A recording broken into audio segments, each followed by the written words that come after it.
think any team going to play away in Zagreb is certainly going to know they're away from home, judging by the mood that these fans of theirs are creating tonight here.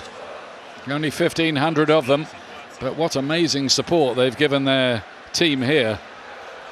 Extraordinary scenes among the Zagreb fans. Shirts off, all of them, nearly all of them anyway. Look at that.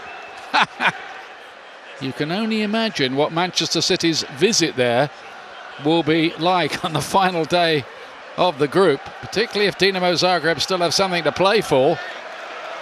Sterling looking for a 1-2, might it all open up now? The resistance broken. Brave resistance, it has to be said, from Dinamo Zagreb.